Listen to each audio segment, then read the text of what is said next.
Kisah Tuyul. Di sebuah desa kecil yang dipenuhi mitos dan legenda hiduplah seorang nenek tua bernama Mbah Surati. Mbah Surati terkenal sebagai seorang paranormal yang memiliki kemampuan khusus untuk berkomunikasi dengan makhluk halus. Selain itu, Mbah Surti juga tinggal di sebuah desa kecil di pedalaman. Seorang wanita tua yang menyendiri rumahnya yang terpencil dianggap angker oleh warga desa karena sering terdengar suara-suara aneh di malam hari. Konon, Mbah Surti ditemani oleh tuyul, makhluk kecil yang berwujud anak kecil. Warga desa menyebut Mbah Surti sebagai pengasuh tuyul.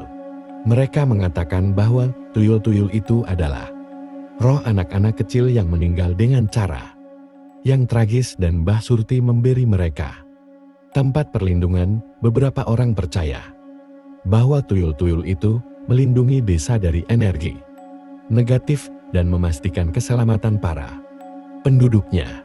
Meskipun dihormati oleh sebagian desa, sebagian lainnya skeptis dan percaya bahwa kemampuan Mbah Surati hanyalah dongeng belaka. Suatu malam, seorang wanita muda bernama Rina datang menemui Mbah Surati. Ia menghadapi masalah besar dalam kehidupannya dan mendengar bahwa Mbah Surati dapat memberikan bantuan. Surati yang bijaksana menerima Rina dengan ramah, menawarkan bantuan dalam menyelesaikan masalahnya. Rina mengungkapkan bahwa ia dan suaminya telah berusaha memiliki anak selama bertahun-tahun tanpa berhasil. Meskipun telah mencoba berbagai pengobatan medis, belum ada tanda keberhasilan. Mbah Surati merasa ada kekuatan supranatural yang menghalangi, dan setelah mengamati keadaan Rina, ia menyimpulkan bahwa ada tuyul kecil yang bersarang di rumah mereka. Mbah Surati memberitahu Rina bahwa tuyul tersebut mungkin merasa tersesat atau tidak puas, dan itu bisa menjadi penyebab kesulitan untuk memiliki anak. Dengan doa-doa khusus dan serangkaian ritual, Mbah Surati berusaha untuk berkomunikasi dengan tuyul tersebut. Suatu malam, suasana di rumah Rina berubah. Terdengar suara-suara kecil dan gesekan-gesekan tak terlihat.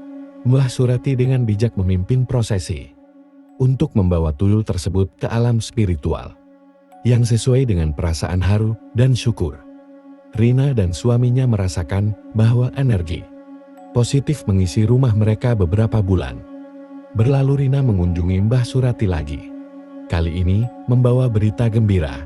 Setelah kepergian tuyul dan perubahan energi di rumah mereka, Rina akhirnya berhasil hamil. Keluarga kecil mereka tumbuh dan Rina selalu bersyukur pada Mbah Surati yang membantu mengatasi rintangan mereka. Di malam yang lain juga ada sekelompok anak muda penasaran memutuskan untuk menyelidiki rumah Mbah Surti. Mereka merencanakan untuk mencuri pandangan pada tuyul-tuyul yang konon tinggal bersama wanita tua itu. Dengan langkah hati-hati, mereka mendekati rumah pada malam yang gelap. Ketika mereka memasuki rumah, suasana menjadi hening dan menakutkan. Mereka merasa ada sesuatu yang mengawasi dari sudut-sudut gelap. Saat mereka bergerak lebih dalam ke dalam rumah, tuyul-tuyul itu muncul dengan wajah yang tak mengenakan, membuat anak-anak muda itu terkejut dan ketakutan.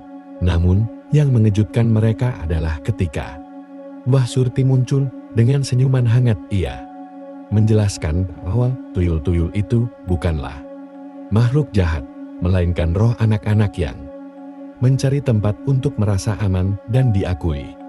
Mbah Surti menjelaskan bahwa ia memberi perlindungan dan kasih sayang pada mereka, dan tuyul-tuyul itu telah menjadi keluarganya. Meskipun anak muda itu masih takut, tetapi mereka mulai memahami bahwa tuyul-tuyul itu tidak sejahat yang mereka pikirkan. Mbah Surti mengajarkan mereka tentang pentingnya saling pengertian dan kebaikan dalam menerima makhluk-makhluk gaib. Setelah malam itu, desa tersebut mulai memandang Mbah Surti dengan penuh hormat dan menghormati tuyul-tuyul sebagai pelindung Kisah itu mengajarkan bahwa terkadang di balik ketakutan ada kebaikan yang tak terduga. Cerita ini menggambarkan penggunaan tuyul dalam konteks positif dan sebagai bagian dari solusi untuk mengatasi kesulitan hidup. Meskipun mitos tuyul seringkali dikaitkan dengan hal menakutkan, dalam cerita ini tuyul dianggap sebagai makhluk yang dapat berpindah ke alam spiritual dengan bantuan. Cerita mengenai tuyul juga termasuk dalam mitologi dan folklore di Indonesia dan tidak memiliki dasar kejadian nyata. Tuyul biasanya digambarkan sebagai makhluk kecil berambut hitam, berkulit merah, dan memiliki mata merah. Dalam kepercayaan populer, tuyul dianggap memiliki sifat jahat dan sering dikaitkan dengan ritual-ritual supranatural. Meskipun banyak kisah dan legenda mengenai tuyul, perlu diingat bahwa mereka bersifat fiksi dan lebih berfungsi sebagai cerita rakyat untuk mengajarkan nilai-nilai moral atau memberikan peringatan terhadap perilaku buruk. Penting untuk membedakan antara folklore dan kenyataan. Dalam konteks kehidupan nyata, tidak ada bukti atau kejadian yang mendukung keberadaan tuyul sebagai makhluk nyata. Oleh karena itu, kisah tuyul yang sesungguhnya dalam arti keberadaan makhluk tersebut di dunia nyata tidak ada. Karena tuyul adalah makhluk mitos yang dibesarkan oleh sebagian masyarakat yang hanya mengambil sisi negatif dari kisah tersebut. Cerita tuyul hanyalah cerita dan itu hanyalah pendapat.